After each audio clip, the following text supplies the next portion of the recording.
औज़ु बिल्लाहि मिनश शैतानिर रजीम बिस्मिल्लाहिर रहमानिर रहीम अल्हम्दुलिल्लाहि रब्बिल आलमीन अस्सलातु वस्सलामु अला अशरफिल अंबियाइ वल मुरसलीन व अला अहले बैतिहिल अत्यबीनल अतहरीन अम्मा बअद बिस्मिल्लाहिर रहमानिर रहीम। नाज़रीन इकराम सलामुन अलैकुम व रहमतुल्लाह। आज एक अहम मौजू के तहत आपकी खिदमत में हाजिर हुए हैं। वो मौजू मुनासिबत से है और जो मुनासिबत है यानी 19 ज़िलहिज्जा हज़रत ज़हरा सलामुल्लाह अलैहा की रुखसती।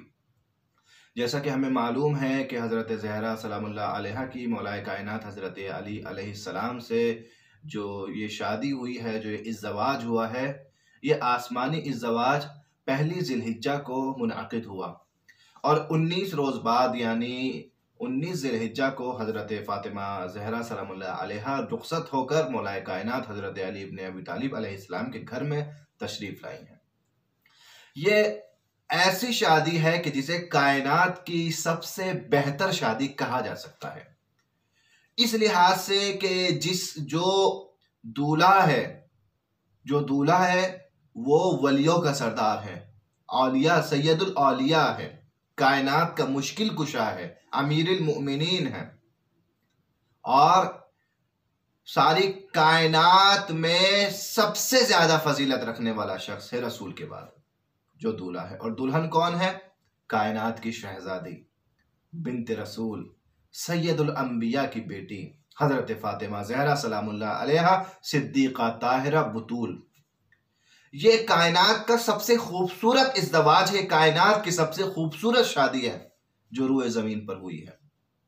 तो यकीनन जहाँ ये खूबसूरत शादी अपने अंदर फजीलतें रखती है, वहीं अपने अंदर पैगाम रखती है उम्मत मुस्लिमा के लिए। वाकई सोचने का मकाम है कि आज हमारे यहाँ शादी के मेयार क्या क्या हैं और अहले बैत के यहाँ शादी के मेयार क्या थे।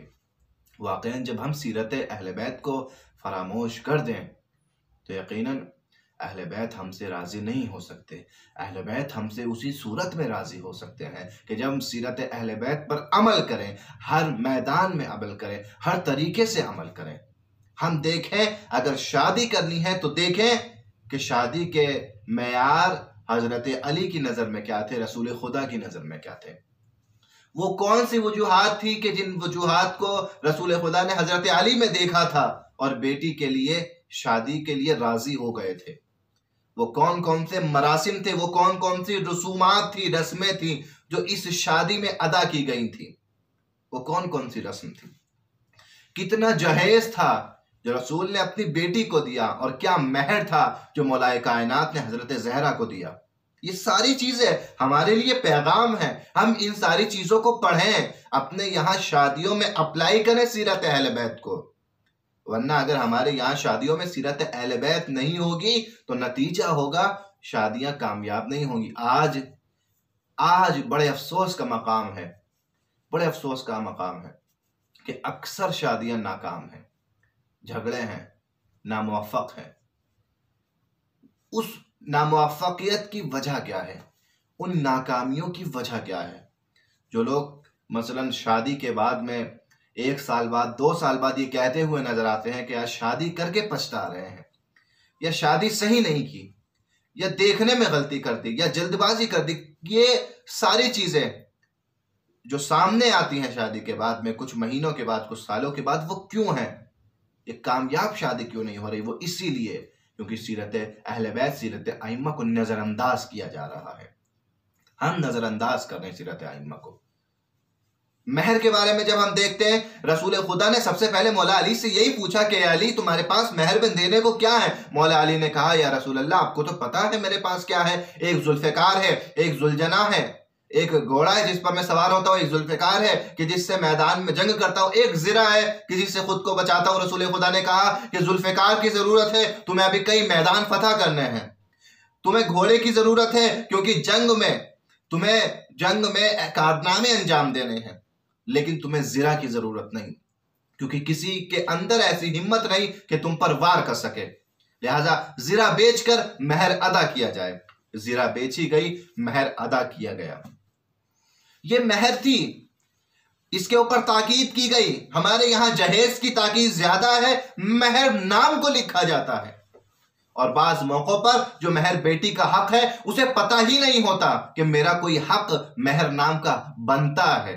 नहीं, माँ बाप जो है अपनी जो है सोच से कुछ महर लिखवा देते हैं और रस्मन बेटी भी सोचती है कि हाँ ठीक है, जो वालिदैन ने किया बहुत अच्छी बात है, वालिदैन अच्छा सोचते हैं, लेकिन कम से कम आज समझने की जरूरत है कि एक हक जो अल्लाह ने उस बेटी के हाथ में रखा है वो है हक महर। उसको इतना जो है बाशऊर बनाया जाए कि शादी के वक्त वो अपना हक महर कम से कम तयन कर सके। इस हक महर में बहुत सी चीजें हो सकती हैं। इस हक महर में मालो दौलत के अलावा भी एक चीज तो यह है कि मसलन पैसा रखा जाता है महर में, इसके अलावा बहुत सी चीजें महर में रखी जा सकती है। मसलन कोई लड़की महर में कहे कि मुझे महर में करबला की ज़ियारत चाहिए, ये भी महर रखी जा सकती है। कोई लड़की महर में कहे कि मैं चाहती हूं मेरा महर ये हो कि मेरा शौहर नमाज शब की पाबंदी करे, ये भी महर रखी जा सकती है। महर में कोई शर्त भी रखी जा सकती है कि मैं चाहती हूं मेरा महर ये हो कि मेरा शौहर कभी मुझे परेशान ना करे या कभी मुझे जो है घर जाने को मना ना करे। बहुत सी चीजें महर में हो सकती है। हद अकल कम से कम ये शऊर पैदा हो हमारे यहाँ ख्वाहरान में, दुख्तरान में, कि वो पहचान सके कि उनके अल्लाह ने उनको एक हक दिया है जिसे हक के महर कहते हैं। और अफसोस की बात है ये हक हमारे यहाँ बेटियों का जाया हो जाता है और उन्हें पता भी नहीं लगता। रसूल ने सबसे पहले पूछा, अली महर में क्या रखते हो? और मौला अली ने जिरा को बेचा और जो जिरा को बेचा उसको महर अदा किया। रसूल खुदा को महर की कीमत अदा की, महर अदा किया और बाद में ये शादी बरगुजार हुई। उसके बाद जहेज भी देखे रसूल खुदा क्या दे रहे हैं। आप ये ना समझिए कि उस जमाने में फ्रिज वॉशिंग मशीन नहीं थी तो जहेज देने को कुछ होता ही नहीं था। नहीं, उस जमाने के जो भी बड़े सामान होते थे जाहिरन उस जमाने में भी बहुत जहेज दिया जाता था, लेकिन कुछ अदद सामान, कुछ अदद मिट्टी के बर्तन, जानमाज, एक जोड़ा, ये जहेज जा रहा है बीवी फातिमा ज़हरा का। या रसूल अल्लाह, जहेज अपनी बेटी को कम से कम इतना तो दीजिए कि लगे सैयदुल अंबिया की बेटी है। रसूल बता रहे हैं कि मेयार इस्लामी जहेज नहीं है, मेयार इस्लामी महर है। जब भी तुम्हारी शादियों में मुश्किलें आए तो मेयार इस्लामी की तरफ पलट आना। जहेज मेयार इस्लामी नहीं है। लड़के की जिम्मेदारी है कि अपनी फैमिली के लिए सामान का इंतजाम करे। फ्रिज, बेड, वॉशिंग मशीन लड़के की जिम्मेदारी है इंतजाम करे। और इसी के साथ साथ लड़के की जिम्मेदारी है कि अपनी बेगम का, अपनी जोजा का महर अदा करे। लड़की वालों के ऊपर नहीं है कि जरूरत का सामान मुहैया करके देंगे। अखलाकन हमारे यहाँ रिवाज है, लेकिन इस रिवाज को खत्म करने की जरूरत है और आइम्मा अलैहिस्सलाम की सीरत को जिंदा करने की जरूरत है। बस एक दो नुक्ते की तरफ आपको इशारा करूंगा। ये कायनात की सबसे कामयाब शादी है। अगर आप मानते हैं, अगर आपका ईमान है कि कायनात का सबसे हसीन जोड़ा अली और फातिमा का जोड़ा है, तो इस ईमान पर अमल भी कीजिए और अपने यहां शादियों में सीरत अलवी, सीरत फातिमी को अपनाइए ताकि शादियां नाकाम ना हो। शादियां नाकाम क्यों होती हैं? कुछ वजूहात हैं कि शादियां नाकाम होती है। मैं चंद वजूहात आपकी खिदमत में बयान करता हूं। ये वजूहात अगर नजरअंदाज ना की जाए तो शादियां नाकाम नहीं होंगी। ये वजूहात अगर नजरअंदाज ना की जाए, पहली वजह कि शादी नाकाम होती है जिससे वो है इश्क मजाजी। इश्क मजाजी, मोहब्बत, कि इंसान कुछ ना देखे फकत मोहब्बत को देख ले। क्या मुझे ये पसंद है और मैं चाहता हूं इससे शादी करूं, बाकी सब चीजों को क्योंकि जब इंसान किसी को पसंद कर लेता है अपने लिए, सारी चीजों को नजरअंदाज करके फकत वही चीज उसको नजर आती है, क्या है? मोहब्बत। नहीं, और भी इस्लामी मेयार को देखना है। फकत मोहब्बत काफी नहीं है, मोहब्बत भी मोहब्बत मजाजी है। क्यों? क्योंकि ये मोहब्बत आपकी क्या चीज देख के हुई है। अगर ये मोहब्बत आपकी इस्लामी और शरई है, आपने उसमें कुछ इस्लामी सिफात, उसका ईमान, उसका अखलाक, उसके अतवार देखे, उसका दीन देखा, उसकी परहेजगारी देखी, उसका हिजाब देखा और आपने कहा कि नहीं ये मुझे पसंद है, मैं इससे शादी करूंगा, तो ये मोहब्बत इस्लामी है। लेकिन इसमें हुदूद शरई की रियायत जरूरी है।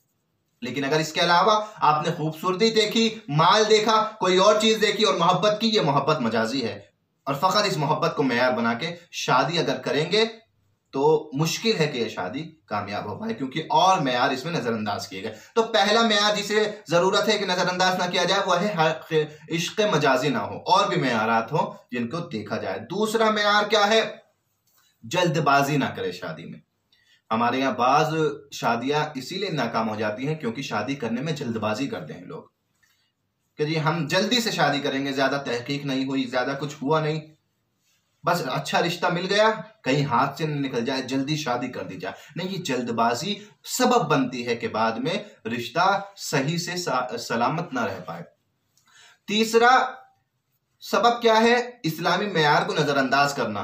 बाज मौकों पर जब हम इस्लामी मेयार को नजरअंदाज कर देते हैं तो शादियां कामयाब नहीं हो पाती। और फिर इस्लामी मेयार ईमान, दीनदारी और अखलाक है। आप देखें कि मोमिना है या नहीं, दीनदार है या नहीं, बाखलाक है या नहीं, यह चीज देखें। अगर माल देखेंगे, खूबसूरती देखेंगे, आप और चीजें देखेंगे तो ये इस्लामी मेयार नहीं है। इस्लामी मेयार क्या है? ईमान है, अमल है, परहेजगारी है, अखलाक है। इन मेयार को देख कर शादी की जाए। चौथी चीज, बाज मौकों पे शादी करने के लिए मसलन ये सोचा जाता है कि जिससे शादी कर रहे हैं उसमें कुछ नकास मौजूद है, कुछ नुकूस मौजूद है, कुछ अयूब मौजूद है, कुछ बुराइयां मौजूद हैं। लेकिन दीगर चीजों में जब हम देखते हैं कि कमाता अच्छा है और माशाल्लाह घराना अच्छा है, घर अपना है, सारी चीजें अच्छी हैं, तो ये सोचते हैं कि चलें इंशाअल्लाह परवरदिगार हिदायत देगा, इंशाअल्लाह सुधर जाएगा। इस उम्मीद में शादी कर देना कि इंशाअल्लाह सुधर जाएगा। आयतुल्लाह खुमैनी का जुमला है, इस जगह पर ये फरमाते हैं कि इस उम्मीद में की गई अक्सर शादियां नाकाम होती हैं। नहीं, अक्सर शादियां नाकाम होती हैं। ये मेयार वो है कि जिन्हें हमें मद्देनजर रखना चाहिए। इंशाअल्लाह परवरदिगार से दुआ है कि परवरदिगार हमारी जिंदगी में सीरत आइम्मा पर हमें अमल करने की तौफीक अता फरमा और हमारे आखिरत को जो है कामयाब फरमा। अस्सलामु अलैकुम व रहमतुल्लाह।